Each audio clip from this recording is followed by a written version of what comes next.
আজকে ভারতীয় সহায়তায় বাংলাদেশে অনেক রকম ষড়যন্ত্র চলছে।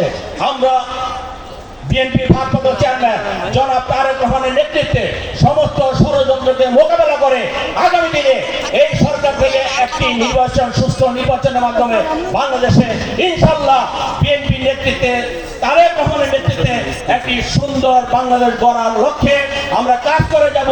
সেই লক্ষ্যে ঐক্যবদ্ধভাবে সকলে কাজ করার আহ্বান জানাচ্ছি।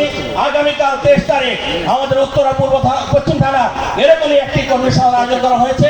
আমরা বিশ্বাস করি আপনারা সকলে সেই অঙ্গ ও সহযোগী সংগঠনের নেতৃবৃন্দ, আমার সামনে বসা ঢাকা মহানগরের 26টি থানা থেকে আগত বিএনপি সহ অঙ্গ ও সহযোগী সংগঠনের নেতৃবৃন্দ, আমার ডান পাশে বসা আমার বোনেরা সহ সকলের প্রতি রইল আমার সশ্রদ্ধ সালাম, আসসালামু আলাইকুম। বক্তব্য দেওয়ার সময় নেই। এখানে সামনে যারা বসে আছেন সকলের নাম বলা উচিত ছিল, সময়ের স্বল্পতার কারণে এবং আমাদের আহ্বায়ক সাহেব অত্যন্ত সুন্দরভাবে সাবলীল ভাষায় সকলের নাম বলে দিয়েছেন, সেই জন্য আমি আর কারোর নাম বললাম না।